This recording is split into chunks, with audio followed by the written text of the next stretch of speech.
there's another kind of instinct that you need to be on the lookout for, and this one is a liar. This one is a saboteur. This one is a backbiter. This is the instinct that says, you've had enough. You've given it your best shot. You can stand down. You can back off. You can rest now. Which sets up this problem for all of us. You're never going to feel like it. It's your job to make yourself do the crap you don't want to do so you can be everything that you're supposed to be. And you're so damn busy waiting to feel like it. And you're never going to. And that's the problem. There are those of you, you're still immature. When your excitement is up, your effort is up. But when your excitement goes down, your effort goes down. For some of you, you're too seasonal. When you're excited, man, you coming to work the first week, the first month, the first 3 months when you got that job, you were excited, and so you was putting forth effort. You on blade. Now you got comfortable, and you're not excited no more. And guess what happened? Your effort has gone down. So do me a favor, get off of that feeling stuff. Get off your excitement. We're not dealing with feelings because feelings go up and down. You don't have to be excited. You made a commitment to that job. Did nobody force you to take that job? You signed your name on the dotted line. And commitment said, I don't care how I feel. I don't care if I'm excited. I don't care if I'm pumped up. I don't care if I'm fired up. You made a commitment. Now it's time to put up. Lazy people do a little work and think they should be winning, but winners work as hard as possible and still worry if they're being lazy. So if you're a winner, you ain't comfortable. Every day I get up and give everything I got to everything I'm a part of simply because this is who I am. Like the only thing I need every day of my life is 86,400 seconds. That's it. Like I don't need some reward. Like the only thing I need is breath in my body and I'm flat out going, get it. A person with passion always stands out. The world is so full of average that once you have passion and a sense of energy in your life, it distinguishes you. When you're passionate about something, it isn't reasonable, but you do it anyway. Passion will take you where nothing else will ever take you. It'll give you that decided edge. It'll help you to stand out. When you want to become a diamond, your whole attitude change, your whole mindset, your thinking, your relationships, the decisions that you make, how you spend your time, your energy, all of it changes. See, this is something that you can't be in this business. This business has to be in you. You take advantage of this opportunity. You let everything else go. You eat different. You study different. You practice different.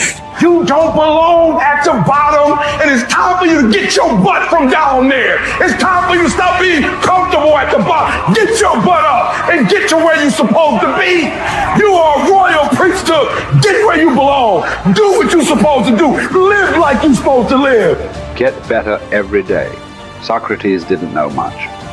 There wasn't much he held for certain. But he was sure, he said, that we cannot remain as we are. It doesn't matter who you are. It doesn't matter what you've done. Nobody is as good as they could be. Nobody is perfect. Everybody can improve. There are few self-fulfilling prophecies more important or more dangerous than this. If you think you have room to grow, you do, and you will. If you think you're as good as you can be, you're right. You won't get any better.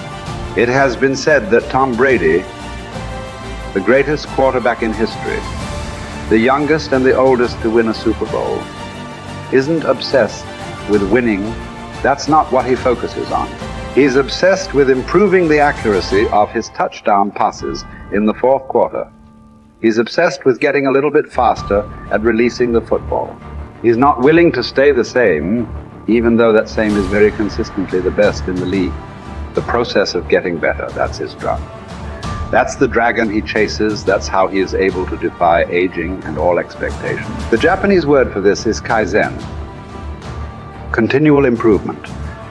Always finding something to work on, to make a little progress on. Never being satisfied, always looking to grow.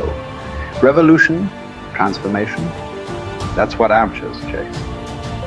The pros are after evolution. If the first step is just showing up, committing to doing something each day, then the next step is finding something to focus on getting better at each day. And in this, where cumulative improvement meets compounding returns, we can harness one of the most powerful forces on earth. Think about it. Most people don't even show up. Of the people who do, most don't really push themselves. So to show up and be disciplined about daily improvement. You are the rarest of the rare, and if improvement sounds difficult, how about just making fewer mistakes? This is what Gehrig's manager said about him. The secret to Gehrig's incredible trajectory as an athlete wasn't just his commitment. It was that he never made the same mistake twice. The guy who began his career blowing at least one play per inning improved to one mistake per game, to one per week, to one per month. To err is human. But to err each day is to become closer to the divine. We not only hold ourselves to a standard, but we ratchet the standard up as we go. Just as with weight training, what we're lifting should be steadily increasing with each subsequent workout. Our unwillingness to be satisfied with our performance, to be done with our progress, is what keeps us from plateauing. It drives us forward. Is it a little discouraging that we never seem to arrive, that our standards rise just out of reach of our abilities? Absolutely not. We move the goalpost so the game doesn't get boring, and more important, so it never ends. Ultimately, this brings us more pleasure and more satisfaction. We reach heights we'd never have been able to see otherwise. Do you want to be rotting or ripening? Are you getting better? Because if you're not, then you're probably getting worse. Anyone, whether they're a professional athlete or a house cleaner, can get better at their job. You can get better at being a person, a citizen, a son or a daughter. You can get better at how you think, how you focus, what you think about. Just as one person delights in improving his farm and another his horse, Epictetus would say, riffing as it happens on Socrates. So I delight in attending to my improvement day by day. He said this as a man who clawed his way out of slavery. He said this from exile. He said this as one of the wisest men in the ancient world.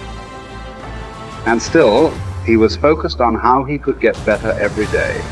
In every way, one can imagine that for Epictetus, this discipline would have been extremely helpful in those dark times, because it gave him something to focus on, something only he controlled, not his master, not society, not his station in life.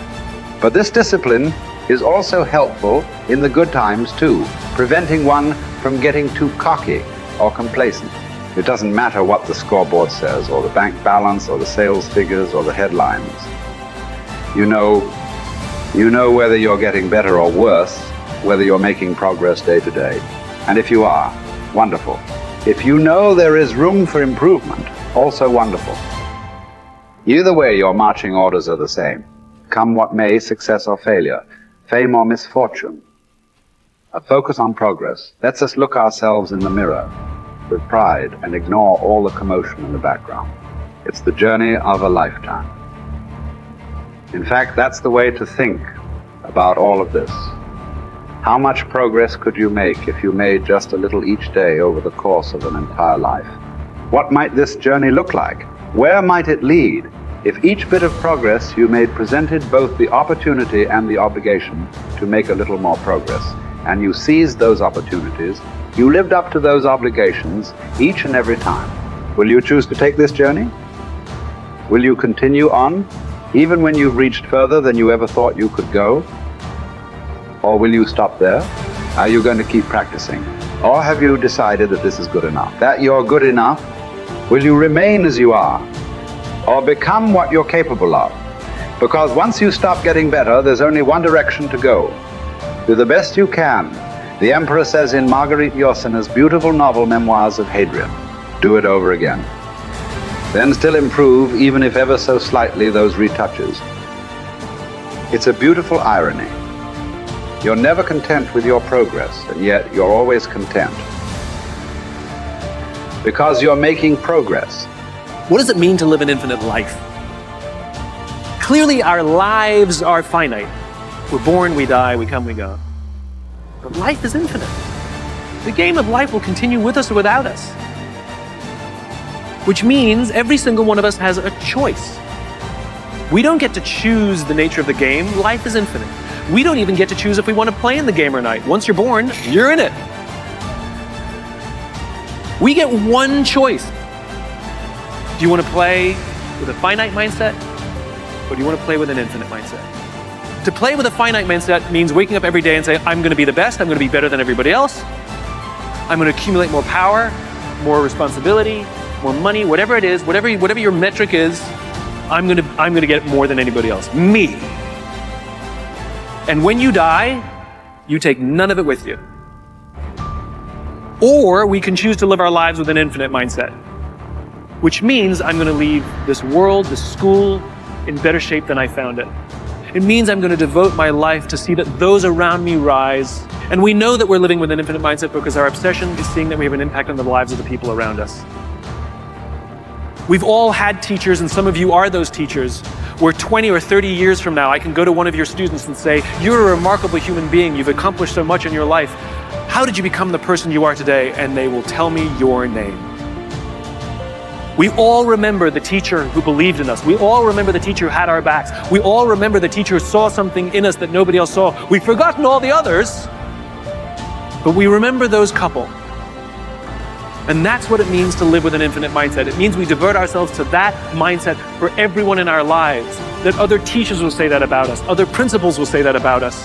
Other students will say that about us. Our friends will say that about us. I am who I am today because of you, and I will commit to live the same life that you taught me how to live.